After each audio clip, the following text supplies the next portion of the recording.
उठा धनुष तो प्रहार कर, उठा धनुष तो प्रहार कर, तू सबसे पहले वार कर। अग्नि से धधक धधक, हीरे से चमक चमक, सिंह से दहाड़ कर, तू शंख से पुकार कर। अग्नि से धधक धधक, हीरे से चमक चमक, सिंह से दहाड़ कर, तू शंख से पुकार कर, तू सबसे पहला प्रहार कर, तू सबसे पहले वार कर।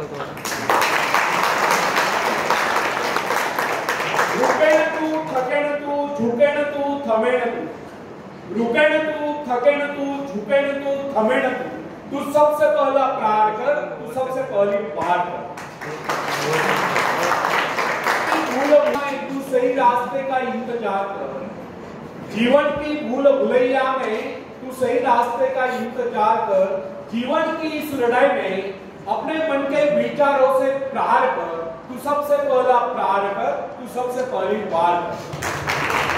स्थिति कैसी भी गंभीर हो, स्थिति कैसी भी गंभीर हो, रास्ते कैसे भी खतरनाक हो, तू अपने हौसलों की उड़ान से अपनी मुश्किलों पर प्रहार कर। तू सबसे पहला प्रहार कर, तू सबसे पहली वार कर। तू अपने आत्मविश्वास की ऊंचाइयों से जीवन की सारी समस्याओं पर वार कर। तू सबसे पहला प्रहार कर, तू सबसे पहली वार कर। तू था कमाल, तू है कमाल, तू था कमाल, तू है कमाल। बस भटक गया था राह में, अब संभल गया है, अब संभल गया है, तो थाम तलवार और रख दे चुनौतियों को काट कर। अब संभल गया तो उठा हथियार और सारी कठिनाइयों पर प्रहार कर। तू सबसे पहला प्रहार कर, तू सबसे पहली वार कर। धन्यवाद। बाद एक विद्वान से समृद्धि का रहस्य पूछा, तो विद्वान ने बड़ा ही संक्षिप्त उत्तर दिया, समृद्ध विचार। कितनी हैरानी की बात है कि इतने जटिल प्रश्न का इतना सरल उत्तर, और उत्तर जितना सरल उतना ही सुनिश्चित भी। कितनी सरल और सुंदर बात है कि जिस व्यक्ति के विचार समृद्ध होते उसके परिवार में ही समृद्धि होती।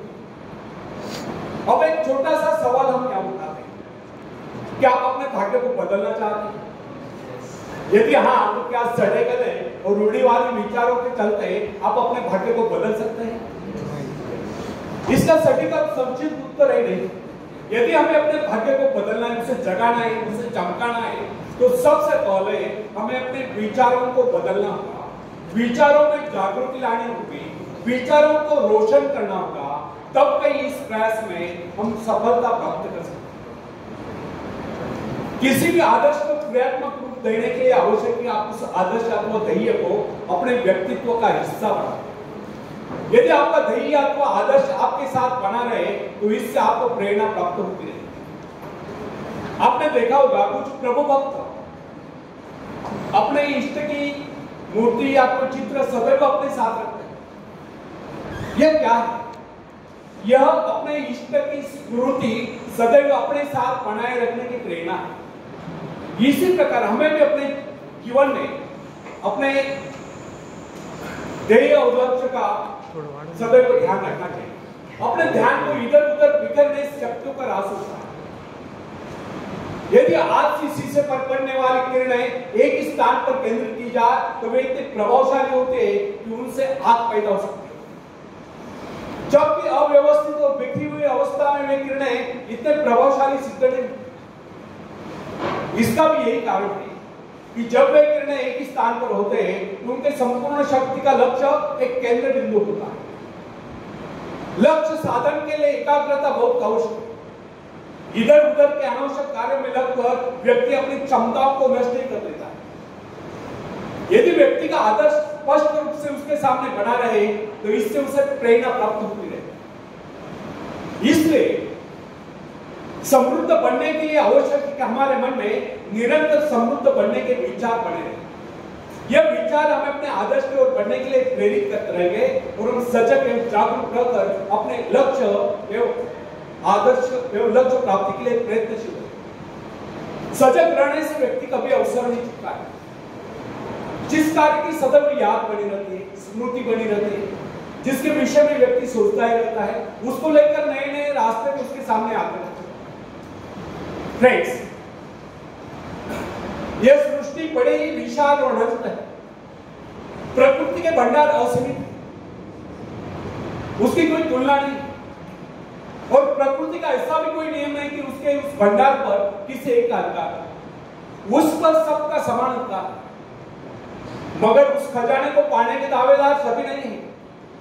उसे पाने के दावेदार वही लोग हैं जो उत्साही है, जिनमें हिम्मत है, हौसला है, जो आत्मविश्वास है, जिनमें कुछ नया करने की क्षमता है। अकर्मण्य, निरीह, मूढ़ और डरपोक ये आलसी लोगों को न तो उसे पाने का अधिकार है, ना ही वे उसे पा सकते हैं। यह तो उसे मिलेगी जिसने अपने भीतर शक्ति को जान लिया। फ्रेंड्स, यदि आप इस सृष्टि का अध्ययन करेंगे तो आपको पता चलेगा कि यह सृष्टि शक्ति के सूक्ष्म सूत्रों में बंधी हुई। इस प्रकार धीरे धीरे आप अपने हृदय की महान शक्ति की उपस्थिति को समझने लगेंगे। अभाव आपको कभी हताश न कर सकेंगे, वे आपको अपने अंधकारपूर्ण जाल में फंसाने में समर्थ न होंगे। हमारी संस्कृति का संदेश भी यही है कि आप अपनी व्यक्तिगत चेतना को जितना विस्तृत करेंगे, अपने आप में महान स्फूर्ति का अनुभव करते जाएंगे। पर ब्रह्म के साथ तादात्म्य स्थापित करने वाली स्फूर्तिदायक चेतना ही वास्तव में सुख है, और इस चेतना के क्षीण होने का नाम ही दुख है। यदि सुख सृष्टि से एकाकार होने से उत्पन्न होता है, तो दुख सृष्टि से विच्छिन्न एक विलग होने से उत्पन्न होता है। फ्रेंड्स, जो व्यक्ति अपने आप को सृष्टि की इस विशाल चेतना का अंश मानकर नहीं चलता, उसे ऐसा प्रतीत होता है कि वो संसार में अकेला है, अनंत अस्तित्वपूर्ण समुद्र में भटकती हुई एक इकाई है। अकेलेपन के यह विचार व्यक्ति को असह्य और बेसहारा बना देता है। वो अपने अस्तित्व को क्षुद्र समझने लगता है, वो अपने आप को नितांत असहाय अनुभव करता है। इस प्रकार की परिस्थिति में ही दुख का जन्म होता है। जब जब भी व्यक्ति अपने आप को सृष्टि से अलग कर लेता है, तब तब वह दुख जाता है। वह स्वयं को अकेला महसूस करके भयभीत होता रहता है, और होगा भी क्यों नहीं। सृष्टि से नाता तोड़कर उसने स्वयं को अकेला जो कर लिया। इसके विपरीत जिस व्यक्ति ने सृष्टि से अपना संबंध जोड़ रखा है और तारतम्य बनाया हुआ है, वह स्वयं को कभी अकेला नहीं समझता। उसे ऐसा अनुभव होता है कि प्रकृति, निसर्ग उसका सहयोग कर रहा है। वो अपने आप को समृद्ध अनुभव करता है, क्योंकि प्रकृति के प्रति, निसर्ग के प्रति उसका दृष्टिकोण मित्र भाव का होता है। वो विराट सत्ता का एक अंश दिखाई देता है। यही भाव व्यक्ति में शक्ति और आत्मविश्वास पैदा करता है। आत्मविश्वास क्या है? अपने भीतर मौजूद शक्ति का एहसास ही आत्मविश्वास है। जो व्यक्ति अपने आप को सृष्टि से अलग कर लेता है, वो आत्मविश्वास से हीन रहता है। उसे प्रकृति के प्रति कभी स्नेह भाव नहीं होता। वो प्राकृतिक प्रक्रिया को अपरिचित और अपने प्रति षड्यंत्र मानता है। ऐसी स्थिति में प्रकृति के अनंत धन स्रोत, अनुभव, सौंदर्य एवं समाप्त न होने वाले खजाने उसके लिए नहीं रहता। जिसे स्वयं पर विश्वास नहीं होता, वह किसी पर भी विश्वास नहीं करता। वह हर प्राणी को, हर वस्तु को संदिग्ध नजरों से देखता है। उसे ऐसा लगता है कि सब उसके दुश्मन है, सब उसका अहितकार है। अब आप ही बताइए कि ऐसा व्यक्ति अपने आप को समृद्ध कैसे अनुभव कर सकता है, जिसका अकेलापन और अविश्वास उसमें हीन भावनाएं पैदा करते हैं। ऐसा व्यक्ति कभी भी अपने भाग्य का निर्माण नहीं कर सकता। फ्रेंड्स, प्राय लोग ऐसे कहते सुने जाते हैं कि संसार की रचना इस प्रकार हुई कि यहाँ केवल कुछ लोग ही धनी और समृद्ध रह सकते हैं। शेष लोगों को अनिवार्य रूप से साधनी, निर्धन और दूसरों का मोहताज रहना पड़ता है। उनके विचारों में सृष्टि में सुख समृद्धि के साधन सीमित होने के कारण सभी लोग समृद्ध नहीं रह सकते। उनका यह विचार है कि यह संसार एक प्रतिद्वंदिता, स्पर्धा है, और इस प्रतिद्वंदिता में जो सफल होता है वही सुखों का उपभोग कर सकता है।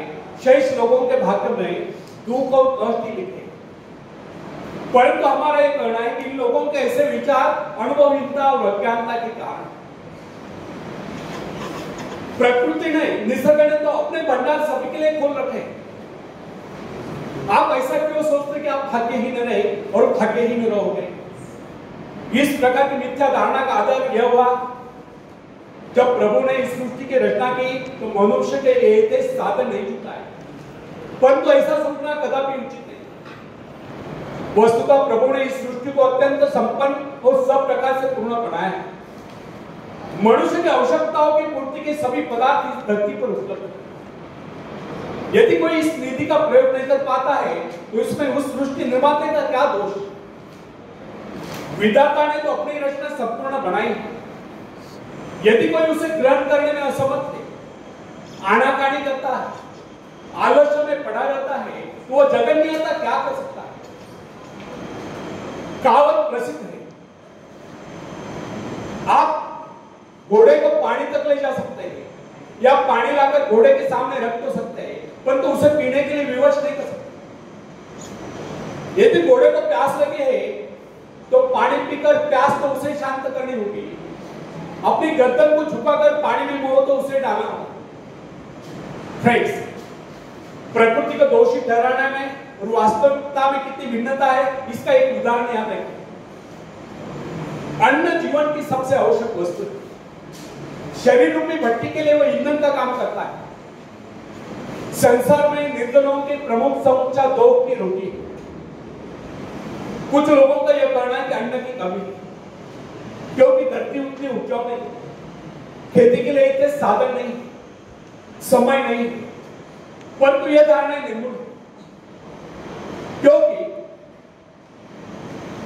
कृषि विशेषज्ञों का यह कहना है कि आज के विश्व में बहुत सी भूमि बिना-जुती पड़ी है। यह भूमि अत्यधिक उपजाऊ है, क्योंकि अभी तक इस भूमि में खेती नहीं हुई, इसलिए उसके प्राकृतिक उर्वरता तत्व अर्थात नैसर्गिक सुपीकता अभी तक उसमें सुरक्षित है। इन कृषि विशेषज्ञों का तो यह भी कहना है, अगर इस सारी भूमि का सही ढंग से उपयोग किया जाए तो अन्न की कुल उपज 2 गुना नहीं तो कम से कम 1.5 गुना अवश्य हो जाए। फ्रेंड्स, व्यक्ति के जीवन की बात छोड़िए, सभ्यता के इतिहास का अध्ययन करने पर आपको यह मालूम हो जाएगा कि प्राचीन काल में लोग अपने घरों को प्रकाशित करने के लिए चर्बी का प्रयोग किया करते थे। आप यह भी जानते होंगे कि यह चर्बी हवेल मछलियों के शरीर से निकाली जाती है। एक दिन लोगों को ज्ञात हुआ कि हवेल मछलियों की कमी पड़ी। ऐसी स्थिति में चर्बी का भयंकर संकट उपस्थित होगा, परंतु आवश्यकता आविष्कार की चटी है। उसी के साथ साथ मिट्टी के तेल का भी आविष्कार हुआ। अब कुछ दिन पहले वैज्ञानिकों ने यह घोषित कर दिया कि मिट्टी के तेल की मात्रा भी सीमित है और इस बात की पूरी संभावना है कि कुछ वर्षों में मिट्टी के तेल के कुएं सूख जाएंगे। इससे लोग एक बार फिर चिंतित हो गए, क्योंकि उस काल में शक्ति का मुख्य साधन तेल ही था, जिससे कल कारखाने और अन्य अनेक प्रकार के वाहन चलते थे।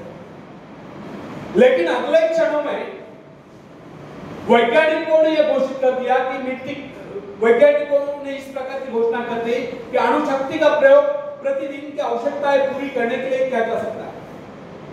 इसके साथ ही जल विद्युत का निरंतर बढ़ता हुआ प्रचार भी मानव की सभी आवश्यकताओं की पूर्ति करता रहेगा। आजकल तो सोलर एनर्जी पर बड़ा रिसर्च हो रहा है, पवन शक्तियों का इस्तेमाल बड़े पैमाने पे हो रहा है। इस प्रकार प्रकृति के अक्षय भंडारों और मनुष्य की चमत्कार पूर्ण आविष्कारक प्रवृत्ति के अनेक उदाहरण इस तथ्य की पुष्टि करते हैं। यदि व्यक्ति उत्साही और स्वावलंबी हो तो उसके लिए इस संसार में किसी चीज की कोई कमी नहीं। खोजने पर वह सब कुछ प्राप्त कर लेता है। इसलिए कहा गया है, जिन्हें खोजा तिन्हें पाई। फ्रेंड्स, मनुष्य को भ्रम होता है कि उसने बहुत कुछ कर लिया और बहुत कुछ पा लिया है और अब प्रकृति के स्रोत खाली हो गए, किंतु यह उसकी भूल है। वो भ्रम में जी रहा है। वास्तविकता तो यह है, मनुष्य ने अभी तक विश्व के एक अंश पर ही विजय प्राप्त की। पता नहीं अभी तक इस पृथ्वी के गर्भ में कितने अछूते खजाने छुपे, पता नहीं अभी तक पृथ्वी के गर्भ में कितने अछूते खजाने छुपे हुए। वैज्ञानिक न्यूटन ने गणित संबंधी नियमों द्वारा इस संसार की विशालता का अनुमान लगा लेने के बाद कहा था मैं तो अभी तक एक अथांग सागर के तट पर खड़ा हूं और किसी अबोध बालक की तरह आयु पर खाक छानने पर भी मेरा केवल कुछ सिंकियां ही लगी है। न जाने इस ब्रह्मांड सागर के धरोतले न जाने कितने करोड़ों करोड़ों माणिक मोती बिखरे हुए पड़े जिनकी हमें अभी भी तलाश है। यह बात सही कि संसार असीम और परिमित है। ब्रह्मांड में हमारी सभी इच्छाओं और आशा आकांक्षाओं को पूरा करने की क्षमता है। सुख प्राप्त करने के लिए केवल इन स्रोतों का उपयोग करना उत्साह के द्वारा ही संभव हो सकता है। सोई हुई शक्तियों को जगाकर प्रकृति के इस विशाल भंडार का उपयोग करने के लिए किए गए प्रयत्न अनंत है। समृद्धि उद्योगी पुरुषों की दासी। प्रभु ने इस सृष्टि का निर्माण व्यक्ति के आनंद प्राप्ति के लिए किया है। ईश्वर ने मनुष्य की रचना इसलिए नहीं की कि वह सदैव हवा में रहकर कष्ट भोगता रहे। क्या आप बता सकते कि कोई रचनाकार अपने किसी भी कृति के लिए इस प्रकार के भविष्य की रचना कर सकता है? कदापि नहीं। सच तो यह है कि हमारा जन्म सुख शांति पूर्वक जीने के लिए हुआ है। यह सृष्टि हमारे ही उपयोग के लिए बनाई गई है। जीवन का अर्थ यंत्रणा नहीं, आनंद तथा उसका उपभोग है। अर्थात आनंद का अर्थ उच्छृंखल क्रीड़ा या अय्याशी नहीं। विलासिता और अय्याशी तो जीवन को पतन के घर की ओर ले जाता है। आनंद का वास्तविक अर्थ है व्यक्ति की सभी शक्तियों का पूर्ण विकास और विकसित क्षमताओं का विश्व कल्याण के लिए प्रयोग। नैतिक जीवन में एक प्रकार के संतुलन की सृष्टि करना है। आनंद का अर्थ है सुख समृद्धि शांति और सद्भाव का आगमन तथा दुख दरिद्रता ईर्ष्या द्वेष आदि बुराइयों का नाश। आनंद जीवन का स्वर्गीय फल है। हृदय की स्वच्छता दृढ़ता धैर्य आदि बातें आनंद के लिए प्रारंभिक सीढ़ियां हैं। मनुष्य के जीवन में आनंद का आविर्भाव उस समय तक नहीं होता जब तक तो अपने मन से शंका संदेह ईर्ष्या द्वेष आदि बुराइयों को दूर नहीं करते। भय और शंका जीवन रूपी गंगा में विष खोल देते। बुराइयों का संघर्ष जीवन की समरसता को नष्ट कर देता है और समरसता का अभाव जीवन में विसंगतियां पैदा करता है और विसंगतियां जीवन के उज्जवल पक्ष पर इस प्रकार छा जाती है जैसे चांद पर ग्रहण। आशा विश्वास श्रद्धा आदि बातें जीवन को आलोकित करती हैं। इनसे जीवन में शुचिता स्वच्छता और निर्मलता का समावेश और इन्हीं से जीवन में संतुलन आता है और संतुलित जीवन ही हमारे हृदय में प्रेम रूपी सरिता का उद्गम है। फ्रेंड्स, यदि आपके मन में संकीर्णता है, डाउटफुलनेस में, तो आपके विचार भी संकीर्ण होंगे। संकीर्णता के कारण ही मानसिक रूढ़िवादिता को प्रोत्साहन मिलता है। संकीर्ण विचारों वाला व्यक्ति अपने आप को इस संसार से निकालकर अंधेरे कुएं में कैद होता है। उसका जीवन उसके जीवन का ध्येय तथा अन्य गतिविधियां संकीर्ण घेरों में बनकर रह जाती है। कोल्हू के बैल की तरह आंखों पर पट्टी बांधकर निरंतर चलते रहने पर भी वो वैसे के वैसा ही रहता है। उन्नत विचारों से उसका नाता टूट जाता है और एक दिन आता है जब समय उसके आगे निकल जाता है वो केवल पोंगा पंथी के रूप में खड़ा रहता है। इसलिए फ्रेंड्स, हम विचारों की समृद्धि पर जोर देते हैं, भीतरी शक्तियों की जागृति पर जोर देते हैं। दुनिया में सब कुछ है और वह सब आपके लिए है, किंतु आप उठे तो सही, उसे प्राप्त करने का प्रयास तो करें। कोई ऐसा कार्य करे जो रचनात्मक और सृजनशील व्यक्ति के मन में ही सृजनशील विचार आते हैं। यही विचार उसे समृद्धि की ओर ले जाते हैं। नई कल्पना के अभाव में वह कभी सफल नहीं हो पाता। सृजनशीलता ही सफलता की पहली सीढ़ी। सृजन का उद्गम उसी व्यक्ति के मन में होता है जिसका हृदय मुक्त स्वच्छंद निर्मल। निर्धनता और असफलता का सबसे बड़ा कारण मन की संकीर्णता है। संकीर्ण मस्तिष्क में नए विचार नहीं आते और नवीन विचारों से व्यक्ति सफलता की सीढ़ियों तक नहीं पहुंच सकता। मलिनता की समाप्ति और सृजनात्मक प्रतिभा को बढ़ावा देने से सफलता और सुख का जन्म होता है। बंदरिया की भांति मरे हुए बच्चे को छाती से चिपकाए रहने से कुछ नहीं होगा। इसलिए विचारों में नवीनता लाने का प्रयास करें। जब विचारों में नवीनता आएगी तो कार्यों में सृजनात्मक बदलाव आएगा, तब जीवन शैली बदलेगी, तब भाग्य स्वयं बदलेगा। जो व्यक्ति ये समझते हैं कि वे परिस्थितियों तथा सामाजिक असमानताओं के कारण निर्धन है, वे गलत समझते हैं। ऐसे लोग अपने भीतर झांक कर नहीं देखते कि हमें क्या कमी है। वे स्वयं का आत्मविश्लेषण न करके दूसरों पर दोषारोपण करते रहते हैं। सच्चाई वास्तविकता तो यह है कि समृद्धि गुणों का वर्णन करती है, वह हेराफेरी से कभी प्राप्त नहीं होती।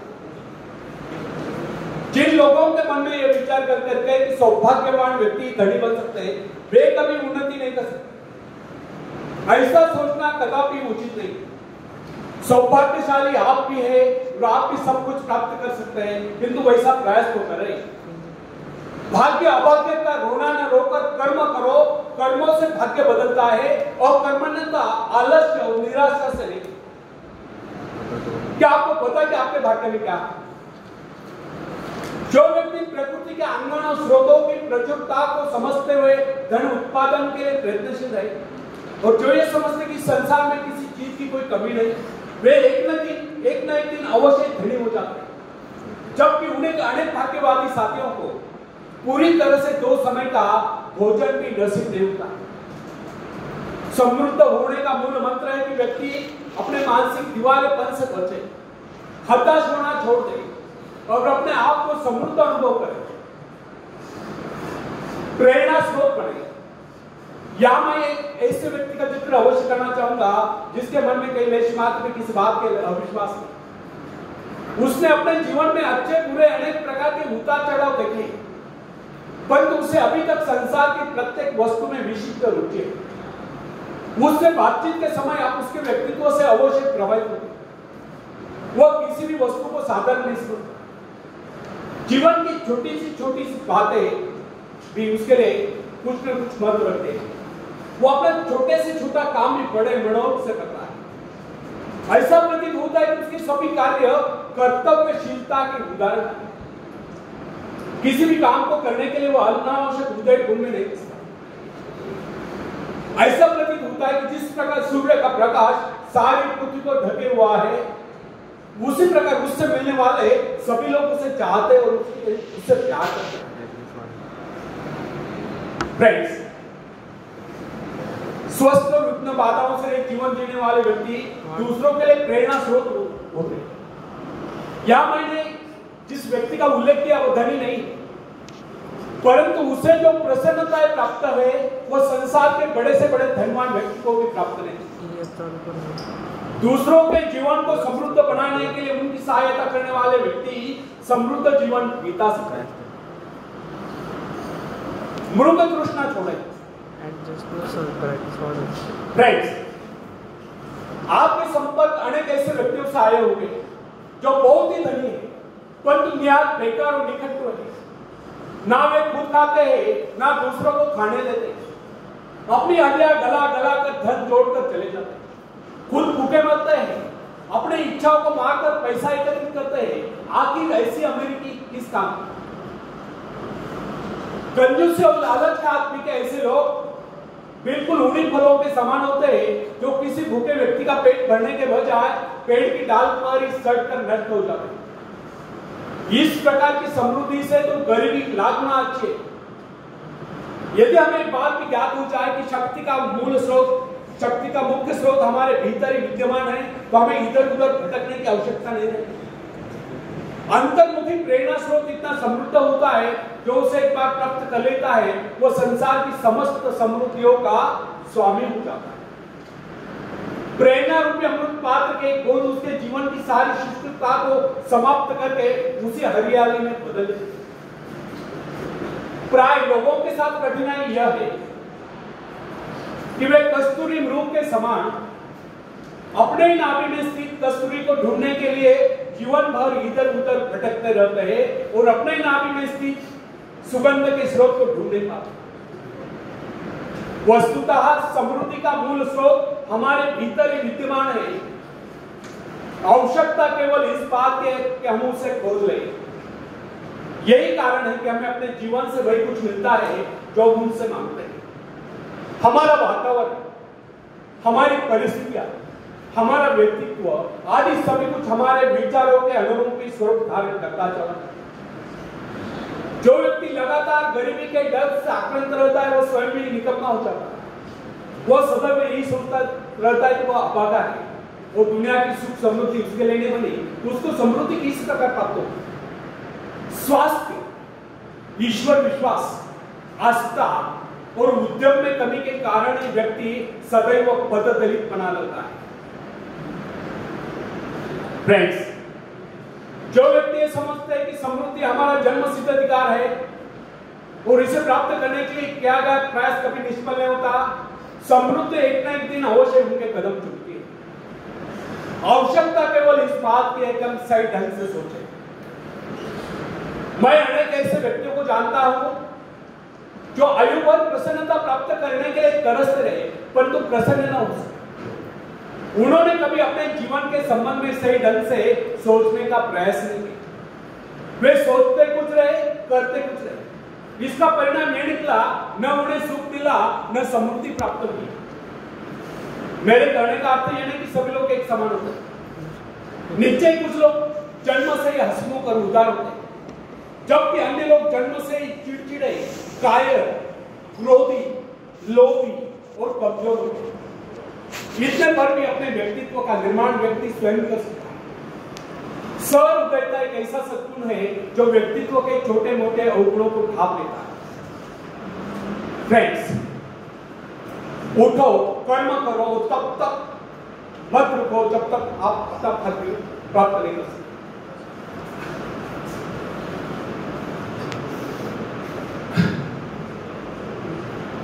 स्वयं को हीन भावना से मुक्त कीजिए और इस रहस्य को भली भांति जान लीजिए कि प्रकृति के भंडार अनंत है।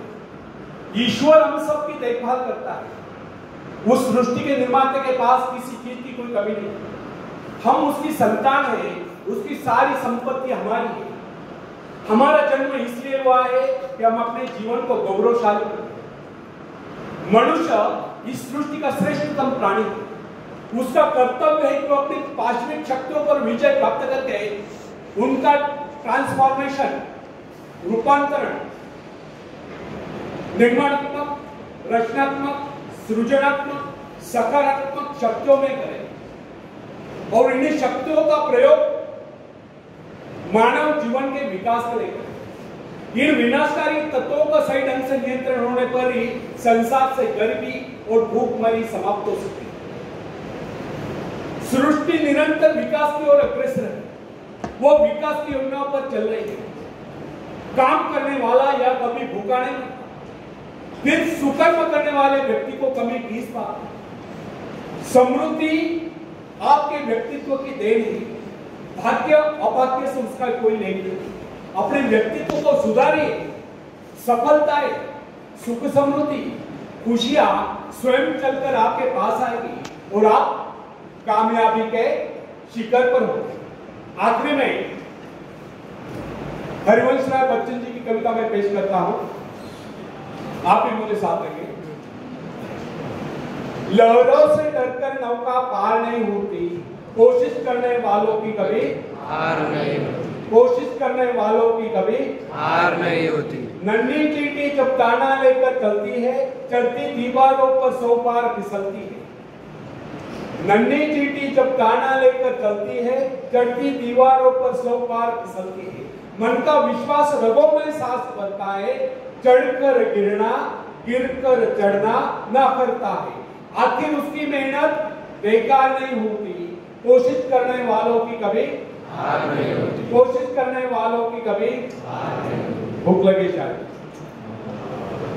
डुबकियां सिंधु में गोताखोर लगाता है। डुबकियां सिंधु में गोताखोर लगाता है, जा जाकर खाली हाथ लौट कर आता है।